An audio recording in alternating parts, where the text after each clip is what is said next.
Good morning. So it is day 2 for us back here at home.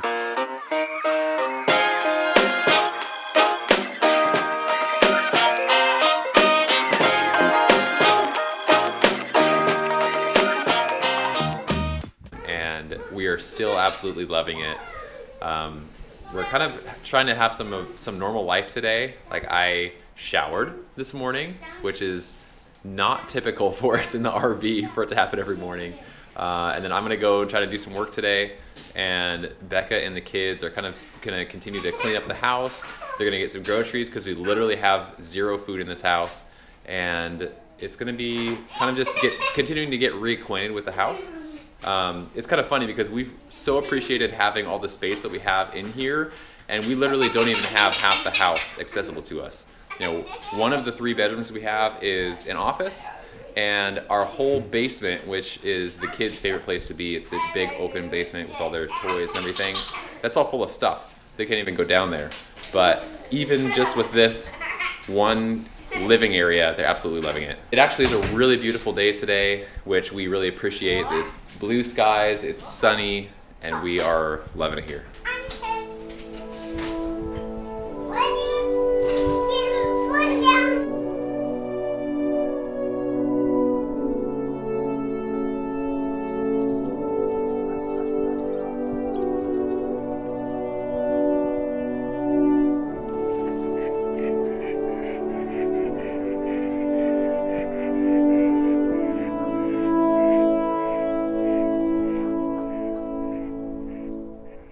So Ben is working, and the kids and I, Miller's napping, but the kids and I are coming into the goat field that we have to go see. Yeah, come on, to go see what we left in the barn. And then I'll give you a little tour of our property.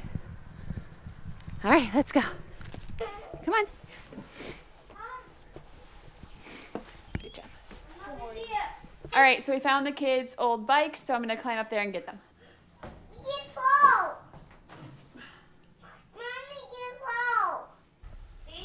There's bird poop all over this stuff.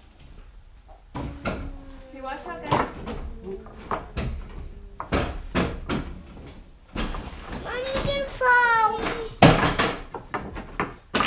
Yeah.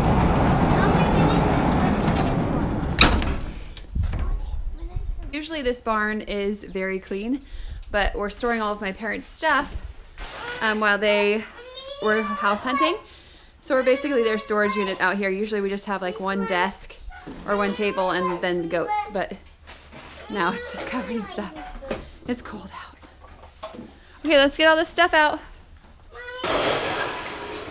So this is all of our garage stuff.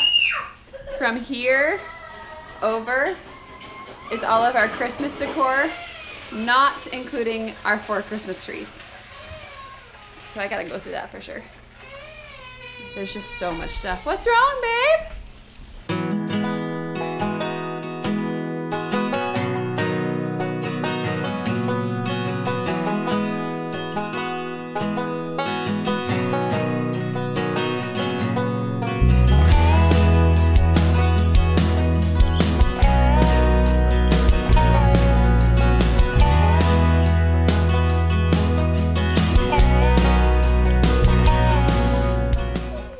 Alright, Lawson kept crying because he didn't want to walk because he hurt his ankle again yesterday. So I got the wagon.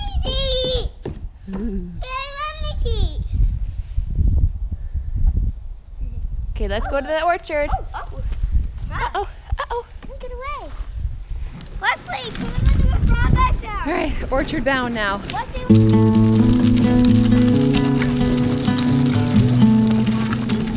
Here's our orchard. It doesn't seem like much right now because it's still cold out. So they're all winterized. Mom, Dipsy. You want to eat the apples? Yeah. But they're not ready yet, bud. What? The apples aren't ripe yet. They're just budding. You're gone? Yeah, they'll come back this summer.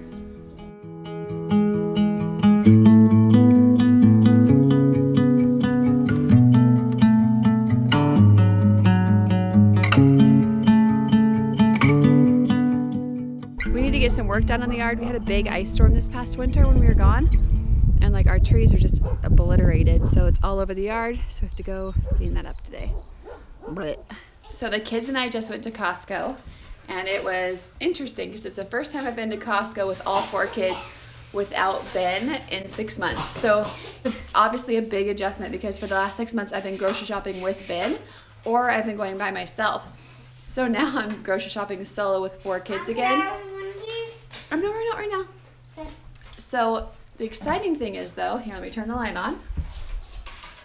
This is my fridge, and it's the love of my life. Look, so pretty.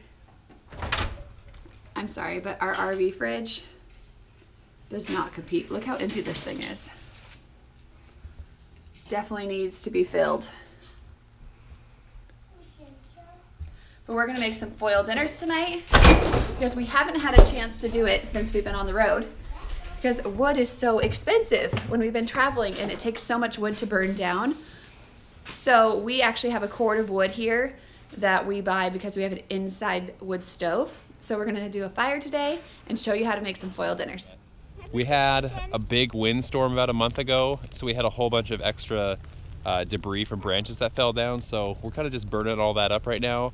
And the name of the game with foil dinners is coals. So you want to have a ton of hot coals to basically line the bottom of your fire. So we're just trying to burn everything up that we have and see how the coals turn out. So we will find out. And if that doesn't work, our backup plan is the barbecue. I don't know what it means, but there's a smile upon your face, and I see something shimmering in your eyes. And they say if you want to glimpse the future, you need space. Well, that's cleaning up all of our extra brush in a hurry, so that's nice. Feels good to have a fire out here. You like it, buddy? What do you think of the fire? I like it. You like it? Like all those great things. All the ash? Yeah. Yeah. And you said you'll put down your morning guns. Would you follow me to wonders? Take my hand and walk beside me in a world of thunder. So the fire is burning down pretty good. We have our ingredients set up. Now we need to make some foil pouches. So I usually like to get the bigger, more heavy-duty foil, but these will work. If you have foil that's not super heavy-duty, then you just need to make sure you double wrap it. For each pouch, I'll get about a 3-foot strip or so. Fold it in half, so it's going to be a double-lined pouch. Give it a nice crease. Fold it again.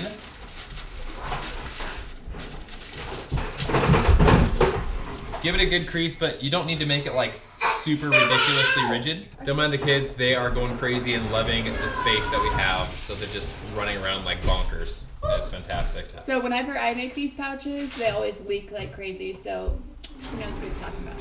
Yeah, so you kind of get the hang of it over time, but you want to try to not let it get really crinkled up, and you want to make pretty nice creases on your folds. Okay, so I just folded it in half twice, and now I'm going to make my edges. So I take about a 2-inch section, fold it in, get a nice crease, and then fold that section that I just did in half. So that's one edge of my pouch. So I just folded it in half twice like that. Do the same thing on the other side. Do about a 2-inch section, nice crease, fold that section in half, and then this is the closed bottom side. I usually actually give that one fold. That's just going to help the corners from being less susceptible to leaking. Hello. Now we have a nice double-lined pouch, and then we're going to put all of our ingredients into that. We're going to add a little bit of water, and then you just fold that one up just like I folded all the other edges, and then you have a nice pouch. Da da da. So I gotta make like 5 of these at least. Okay, so ingredients to go in your foil dinners. Number 1 is sausage. So we have 2 different kinds of sausage here. Becca has like a veggie sausage that she found at Costco, and then kind of our normal apple sausages. That's what we like to get.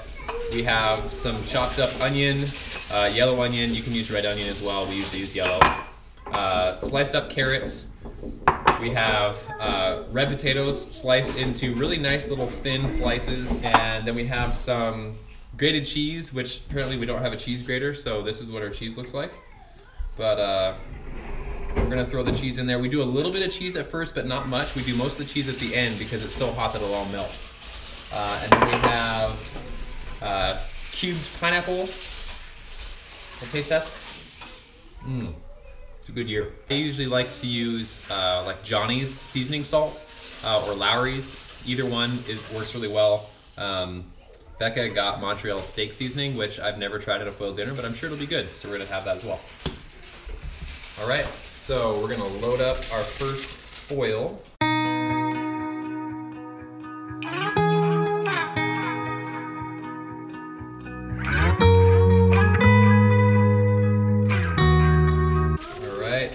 So it's usually good to have your pouch not much more than about half full, or else you're gonna have too much in there for it to really cook correctly.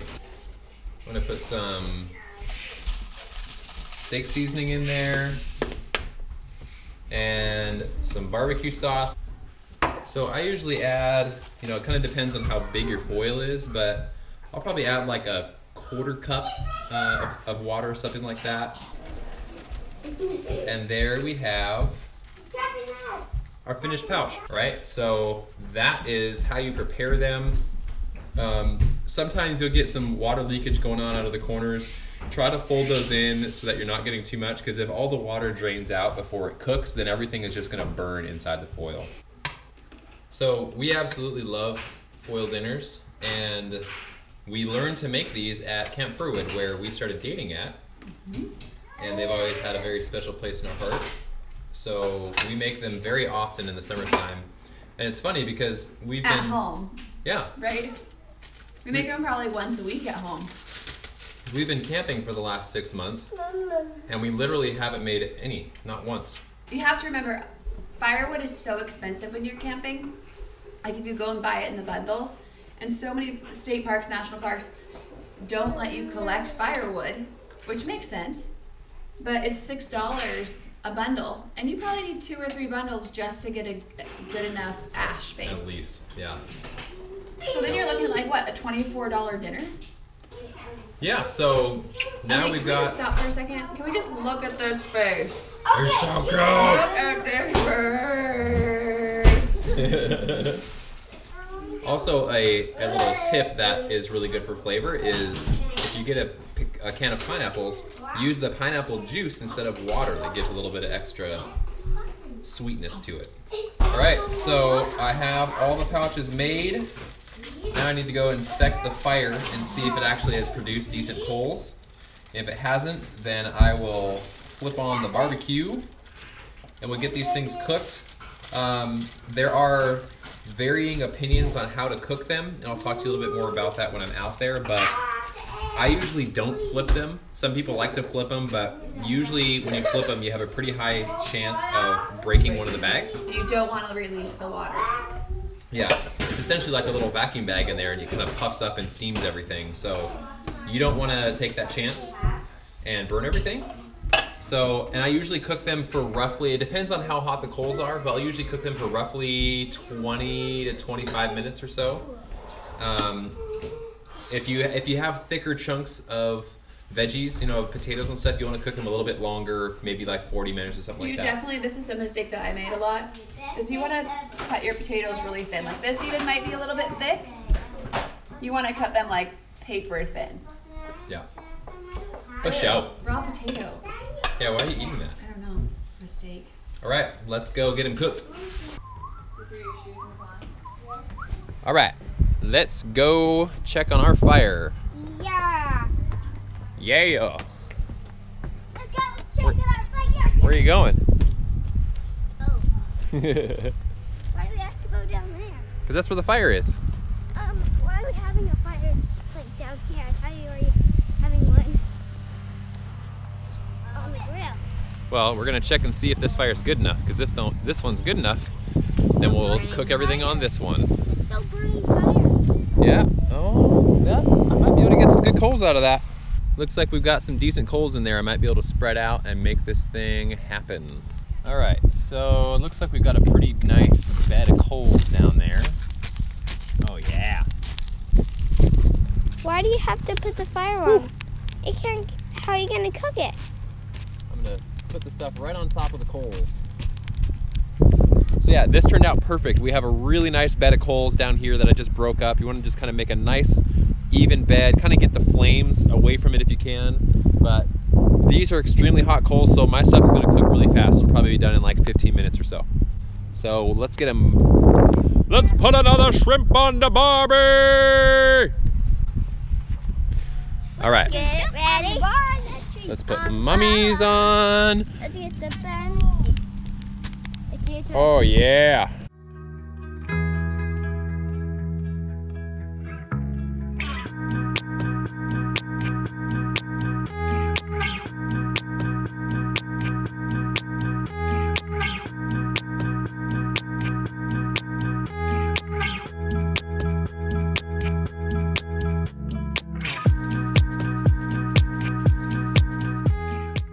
Okay, so another trick, while it's cooking, you want to keep the coals nice and hot. So get something that you can use to fan the flames with. I found this nice broken piece of plastic somewhere in my wheelbarrow, so I'm going to use it, but it works really well. If you're extremely lazy, or if you have a very large fire pit with a lot of foils to cook, I have gone as far as using a leaf blower before to fan the fire and keep everything really nice and hot. Really? Oh yeah, it's totally redneck. Those nice warm coals. You can hear, you know it's working well when you can hear the water boiling in there.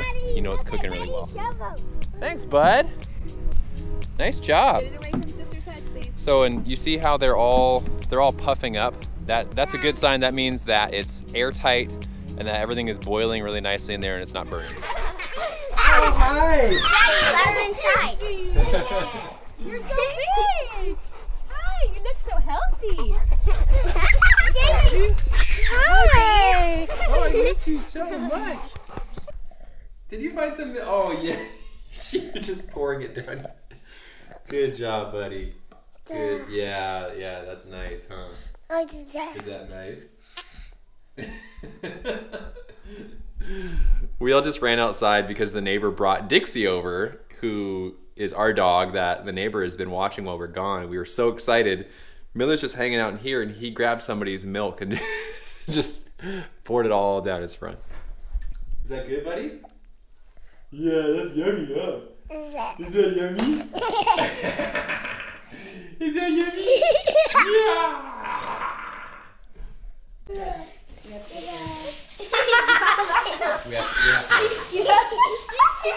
I need to fan some like a huge Well, and like, oh, good girl. Yeah, Dixie are grown. Good girl. Dixie are grown. I know, she She's grew, so huh? excited to see us. I know, she's such a good girl. What if she's pooping on the ground right now? No, she's just sitting. So we had our foil dinners and they were delicious. All the kids were having a massive meltdown when we ate them, but Ben and I thoroughly enjoyed it. Dixie, it's our great. neighbor, texted us and asked if we could bring over Dixie, our dog, and we said yes, of course. And the kids are so excited to see her, which is great, and she's so healthy, which is so she nice. looks so good. He Hi, took such puppy. good care of her, and you could tell Dixie's like looking for him. She loves him. So thank you for taking care of her Thanks, dog. you guys. That means so much to us. And we're excited because they had her inside when they she's eating all their toys. They had her inside when they were watching her, so we're excited to incorporate her into our indoor life too, just so she can get to know the kids better. She's okay. They could become more comfortable with her, so we're excited with that, and we're gonna try to do that tonight. Yeah, so we never really had her inside much before. She was mainly an outdoor dog, and But now she's 4, she's calmer. yeah, she's a lot calmer now. We are going to say goodnight. Good night. We're gonna have a fun weekend and do some local touristy things around here. So we will see you on Sunday. See you guys. Do you like her belly? You're such a good Does she dog. like her belly wrapped? Yeah, every dog likes their belly wrapped. What about Oh, scratch? honey. What about scratch? Hi, honey. Does it like it scratched? Remember when we got her and she was like this big? Such a good girl. She's so much calmer than she was. So what happens when she's surrounded by adults for 6 months? No Like kids. other dogs that teach her how to act. That's true, older dogs.